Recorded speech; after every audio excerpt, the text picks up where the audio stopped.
कश्मीरियत को सींचने में, उसको आगे बढ़ाने में हमारे कश्मीरी पंडितों की बहुत बड़ी भूमिका रही है। लेकिन तीन खानदानों की खुदगर्ज सियासत ने कश्मीरी हिंदुओं को भी अपने घर से बेघर कर दिया।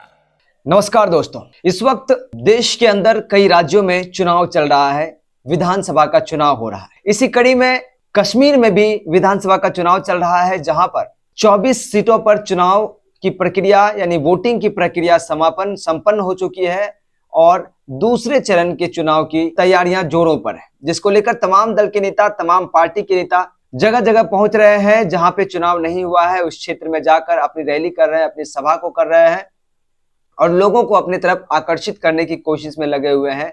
लोगों से अपने लिए वोट मांग रहे हैं, अपने पार्टी के लिए वोट मांग रहे हैं और सभी अपने अपने फायदे गिना रहे हैं, क्योंकि अक्सर चुनाव में कोई अपनी नाकामियों को कभी गिनाता नहीं है, ना ही कोई अपनी कमियों को दिखाता है, उसका बखान करता है। जब चुनाव आता है, जब वोट लेना होता है, तो सभी दल के नेता, किसी भी दल के नेता हो सकते हैं, किसी भी पार्टी के लोग हो सकते हैं, अपनी बड़ाई करते हैं, अपनी अच्छाई को दिखाते हैं ताकि उन्हें वोट मिल सके।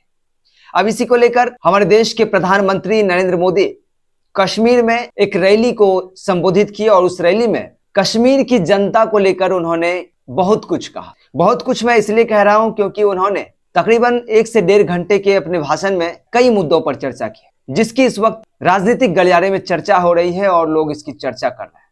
क्योंकि जब प्रधानमंत्री भाषण देते हों और प्रधानमंत्री वादा ना करे, ये कभी हो ही नहीं सकता। अपनी रैली के संबोधन में प्रधानमंत्री नरेंद्र मोदी ने कुछ अहम मुद्दों पर बातचीत की, जो कुछ मुद्दे मैं आपके सामने रखना चाहूंगा, क्योंकि वैसे बातें तो उन्होंने बहुत करी है, लेकिन कुछ मुद्दे जो बहुत इंपॉर्टेंट है। कश्मीर, कश्मीरी पंडित पर उन्होंने बात की, कश्मीर के बदहाल स्थिति पर उन्होंने चर्चा की, कश्मीर के स्थिति को बद से बदतर किसने बनाया इस पर उन्होंने चर्चा की, और कश्मीर में वर्तमान हालात क्या है उस पर उन्होंने चर्चा की।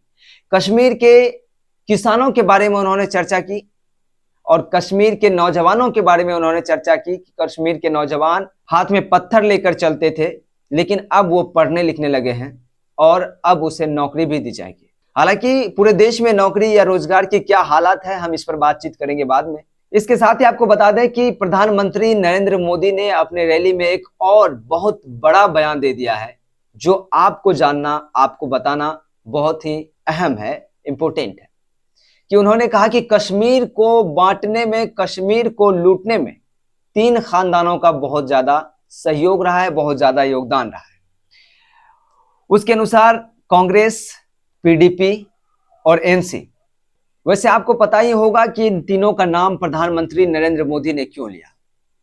आखिर वो अपने चुनाव में यदि इसकी चर्चा नहीं करेंगे तो शायद उसके लिए चुनाव जीतना और रैली को संबोधित करना मुश्किल हो सकता है। लेकिन प्रधानमंत्री नरेंद्र मोदी ने कुछ ज्यादा ही जिक्र कर दिया इस 3 पार्टियों, एनसी यानी नेशनल कॉन्फ्रेंस जो उमर अब्दुल्ला है, और उसके बाद आपकी पीडीपी, पीपल्स डेमोक्रेटिक पार्टी और कांग्रेस। इन पर वो हमलावर दिखे और लगातार इस पर कई मिनट तक चर्चा किए और इस पर लगातार कटाक्ष करते हुए दिखे।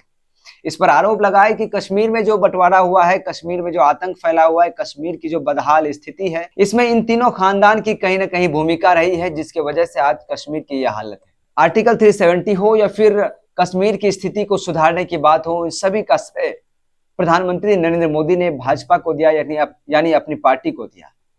कि यानी भाजपा के आने के बाद इन सभी चीजों पर लगाम लगा है, अपराधियों पर नकेल कसी गई है और कश्मीर का विकास हुआ है और स्थिति अब सुधर रही है। साथ ही प्रधानमंत्री नरेंद्र मोदी ने कहा कि इससे पहले इतनी भारी संख्या में मतदान यहाँ पे नहीं होता, लोग डरे सहमे हुए रहते थे, लेकिन अब भारी संख्या में इस बार के चुनाव में मत लोगों ने दिया है, घर से बाहर निकलकर लोगों ने वोट किया है, ये खुशी की बात है। इसको लेकर अब कुछ लोग सवाल भी खड़े कर रहे हैं और उसके विपक्ष की पार्टी, जिस पार्टी का नाम उन्होंने लिया है, वो भी इस पर कटाक्ष कर रहे हैं। उसके तरफ से भी कोई प्रतिक्रिया आ सकती है। अब तक कोई भी ऑफिशियल ऐसी कोई पार्टी के द्वारा जानकारी नहीं दी गई या फिर कोई भी ट्वीट करके या फिर किसी प्रकार से इस पर कोई कटाक्ष नहीं किया, लेकिन जरूर इस पर प्रतिक्रियाएं आएंगी, जो राजनीति में होता रहता है। लेकिन दोस्तों आपको सबसे बड़ी बात बता दें कि इस तमाम रैली को संबोधन में वो जब तक भाषण दिए इसमें बार बार कश्मीरी पंडित का उन्होंने जिक्र किया कि कश्मीरी पंडित के साथ जो हुआ अन्याय हुआ, उसके साथ जो हुआ वो बहुत बुरा हुआ, जिसका कहीं ना कहीं भाजपा की सरकार आने के बाद उसकी सुरक्षा को कहीं ना कहीं बीजेपी पार्टी के द्वारा उसे जो है कि सुरक्षा का इंतजाम किए गए हैं और अब वो कश्मीरी पंडित वहां पे सुरक्षित। खैर इन तमाम मुद्दों पर जो भी आपकी राय है बताइएगा जरूर, लेकिन सबसे पहले आप प्रधानमंत्री नरेंद्र मोदी का वो भाषण सुनिए जिसमें वो रैली को संबोधित करते हुए तीनों पार्टियों पर यानी तीनों खानदान पर कटाक्ष कर रहे हैं और अपने बारे में कुछ जानकारी साझा कर रहे हैं। देखिए पहले कश्मीरियत को सींचने में, उसको आगे बढ़ाने में हमारे कश्मीरी पंडितों की बहुत बड़ी भूमिका रही है। लेकिन तीन खानदानों की खुदगर्ज सियासत ने कश्मीरी हिंदुओं को भी अपने घर से बेघर कर दिया। हमारे सिख परिवारों पर जुल्म हुए। ये तीन खानदान, उनके लोग यहां कश्मीरी हिंदुओं पर होने वाले, हमारे कश्मीरी सिख भाई बहनों पर होने वाले हर जुल्म के भागीदार बने रहे। कांग्रेस, एनसी, पीडीपी ने सिर पर सिर बंटवारा किया, लेकिन बीजेपी सबको जोड़ रही है। हम दिल और दिल्ली की दूरी मिटा रहे हैं। तो चलिए आपने ये देखा कि प्रधानमंत्री नरेंद्र मोदी ने अपने भाषण में क्या कहा, किस प्रकार से कटाक्ष किया, लेकिन इसके नीचे जब हमने स्क्रॉल किया तो देखा कि कुछ लोग कमेंट भी कर रहे हैं। अब वो कमेंट जो कर रहे हैं बड़ा दिलचस्प है, क्योंकि जब कोई भी नेता भाषण दे या फिर कोई भी वीडियो अपलोड करें या फिर ट्वीट करें तो उसके नीचे कमेंट जरूर होता है और कमेंट जो होता है वो लीगल होता है।